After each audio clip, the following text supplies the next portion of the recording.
ఆయన హస్తబలం, ఆయన ఆదరణ ఎవరి వలన ఎవరికి కనబరచబడుతుందట? ఆయన సేవకులు, ఆయన పని చేస్తున్న వాళ్ళకి. ఎందుకంటే ఆయన పని చేస్తే దెయ్యం భూమి మీద ఏం చేస్తుంది? శోధిస్తూ ఉంటుంది.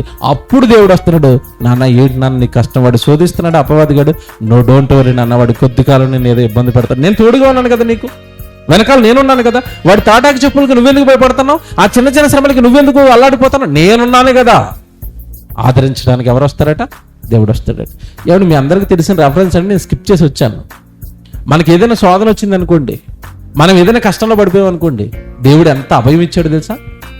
ఆ శోధనను సహించగలిగినంత మాత్రమే దేవుడు మన మీదకి రాణిస్తాడట.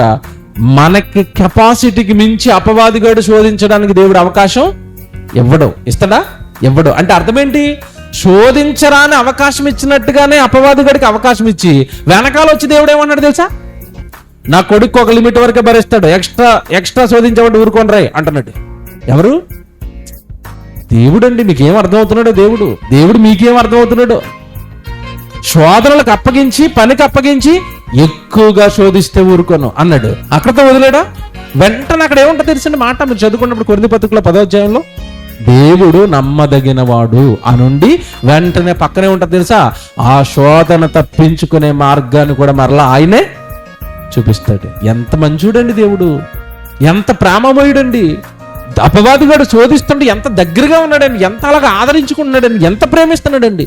కానీ వచనాలన్నీ మనం చదువుతాం తప్ప ఆ వచనాల్లో ఉన్న సారాన్ని మనం అనుభవించలేకపోతున్నాం. మళ్ళీ చెప్తున్నానండి, శోధన, దేవుడి నిమిత్తమైన శోధన, దేవుడి నిమిత్తమైన శ్రమ, దేవుడి నిమిత్తమైన పనిభారం మనకి చాలా ఆశీర్వాదం.